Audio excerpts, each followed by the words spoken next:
আজকে সমাজের মধ্যে এক শ্রেণীর মানুষ আছে, তাদের কাছে কোরআন ভালো লাগে না। কথা বলেন ঠিক না বেঠে? আজকে যদি খালি মমতা দেশতো এই স্টেটের মধ্যে, এই এলাকার মধ্যে এতক্ষণ মানুষরা হাট বাজার বাদ দিয়ে স্টেটের মধ্যে বসে যেত। কথা বলেন ঠিক না বেঠে? কিন্তু ভালো লাগে না, আল্লাহর কোরআন ভালো লাগে না, কপাল পোড়া।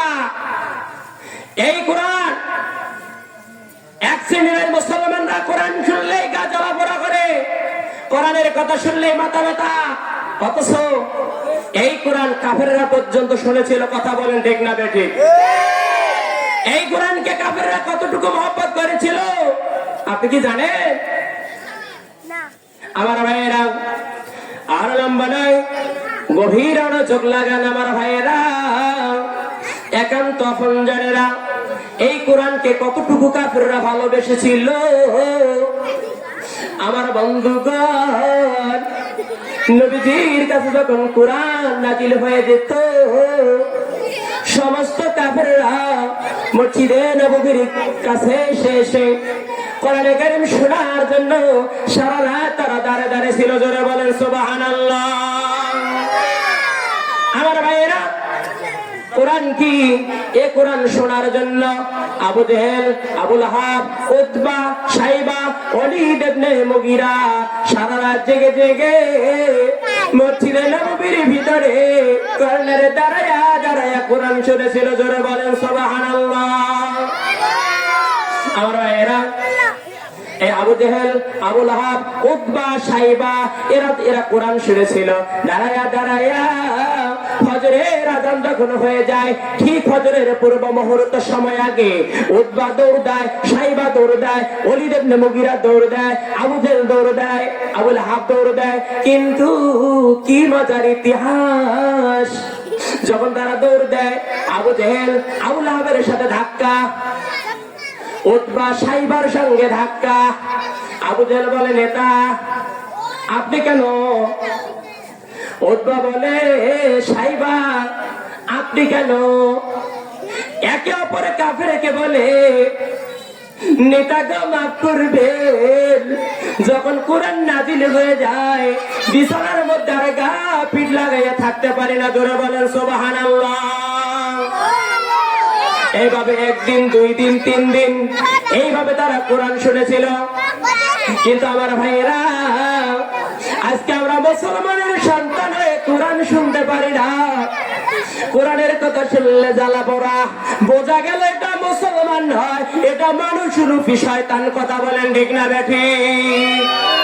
যারা মাদ্রাসার কথা শুনলে গা জ্বালা পোড়া করে, মাদ্রাসার কালেকশন চাইলে জ্বালা পোড়া করে, বুঝতে হবে এটা মুসলমান নয়, এটার শরীরের মধ্যে আবু জেহেলের রক্ত মিশ্রণ আছে। কথা বলেন ঠিক না বেঠিক?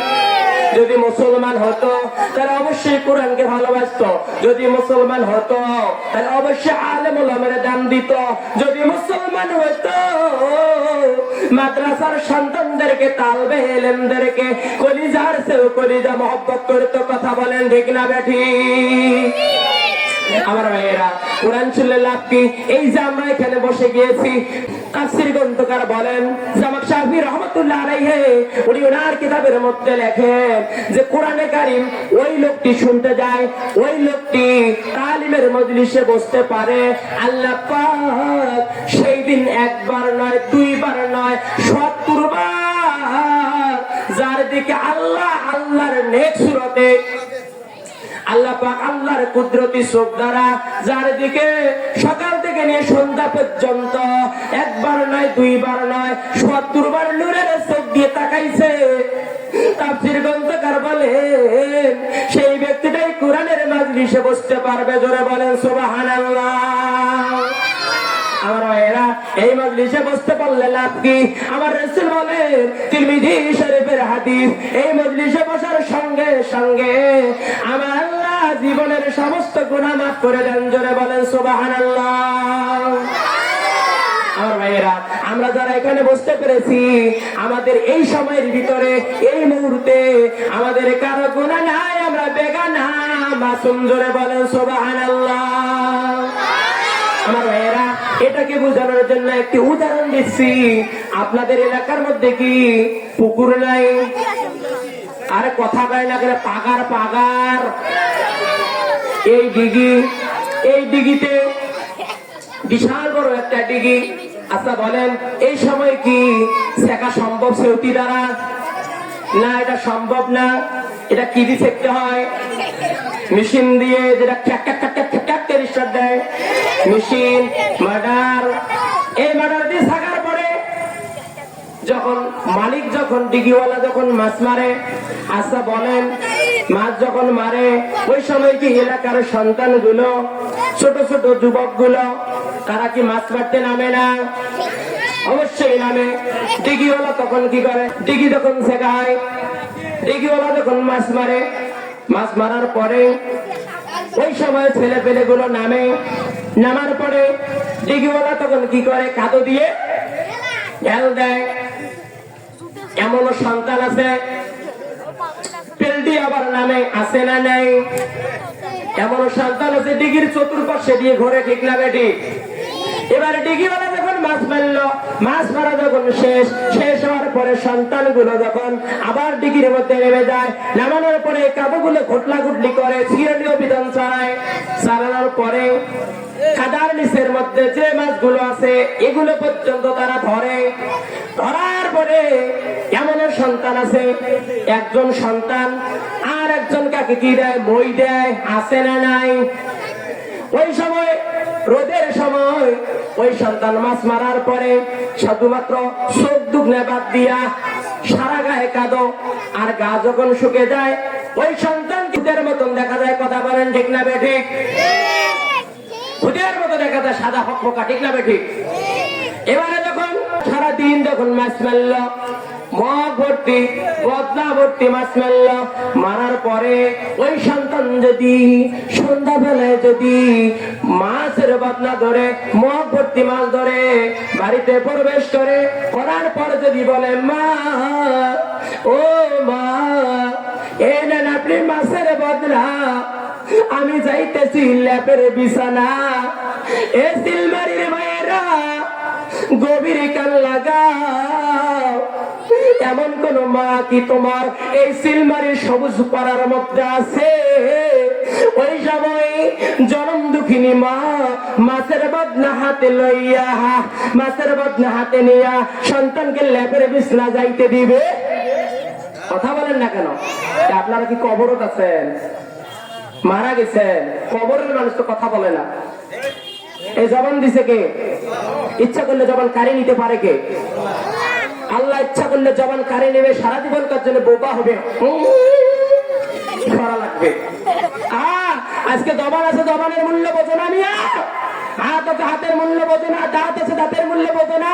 গুয়ে খায় দাঁত তরমুজের বেশি বানাইছে মিয়া। যার দাঁত নাই সে তাহলে দাঁত না থাকার কি মূল্য? কথা বলেন ঠিক না বেঠিক?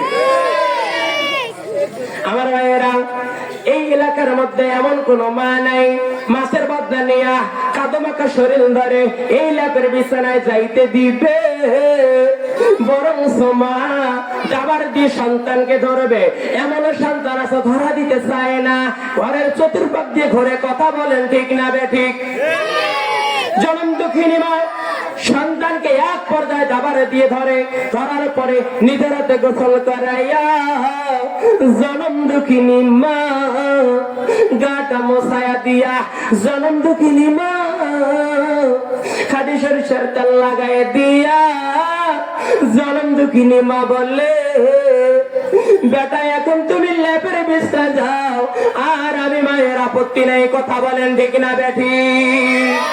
আমার মায়েরা, এই উদাহরণটিটা অর্থ আমি বুঝাতে চাচ্ছি, একজন মায়ের যদি এই দরদ যদি একজন সন্তানের প্রতি হয়, আমার ভাইয়েরা, একজন মায়ের দরদের চাইতে আমার আল্লাহ যে বান্দা নিজে বানাইছে, ওই আল্লাহর দয়া আমাদের উপর কম না বেশি? অবশ্যই আমাদের উপর আল্লাহর দয়া বেশি। আমার রব্বুল আলামিন বললেন, হে পৃথিবীর মানুষেরা, তোমরা আমার শুকরিয়া আদায় করো। আমি রব্বুল আলামিন ঘোষণা করে দিলাম, যদি আমার শুকরিয়া আদায় করো তাহলে আমি আল্লাহ জমিন আসমানের রহমতের সব দরজা তোমার সম্মানে খুলে দেব। ধরে বলেন সুবহানাল্লাহ। আমার ভাইয়েরা বলেন জমিনের মধ্যে কি রহমত নাই? কথা বলেন না কেন? জমিনের রহমত কি আছে? আপনারা দেখেন ছোট্ট একটু আলুর অঙ্কুর আমরা জমিনে রাখি, এই আলুর অঙ্কুর থেকে শত শত আলুগুলো দান করেন কে? শুধু কি তাই, ছোট্ট একটু চীনাবাদাম জমিনের মধ্যে রাখা হয়, রোপণ করা হয়, এই ছোট্ট একটু চীনাবাদাম থেকে শত শত বাদাম গুলো দেন কে? বাঙ্গি বলেন, ক্ষীরা বলেন, লাউ বলেন, তরমুজ বলেন, একটা বীজ শুধুমাত্র জমিনের মধ্যে রোপণ করা হয়, এই জমিনে রোপণ করার সঙ্গে সঙ্গে একটা গাছ হয়, গাছ থেকে ডালপালা হয়ে যায়, এক একটা ডালপালার মধ্যে শত শত তরমুজ দান করেন কে?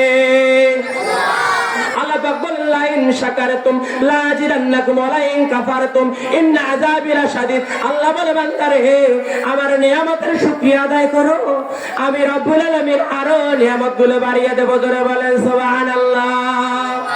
বান্দা আর যদি নিয়ামতের শুকরিয়া আদায় না করো, আমি আল্লাহ তোমাদের উপরে আযাব পাঠিয়ে দেব। জোরে বলেন নাউজুবিল্লাহ।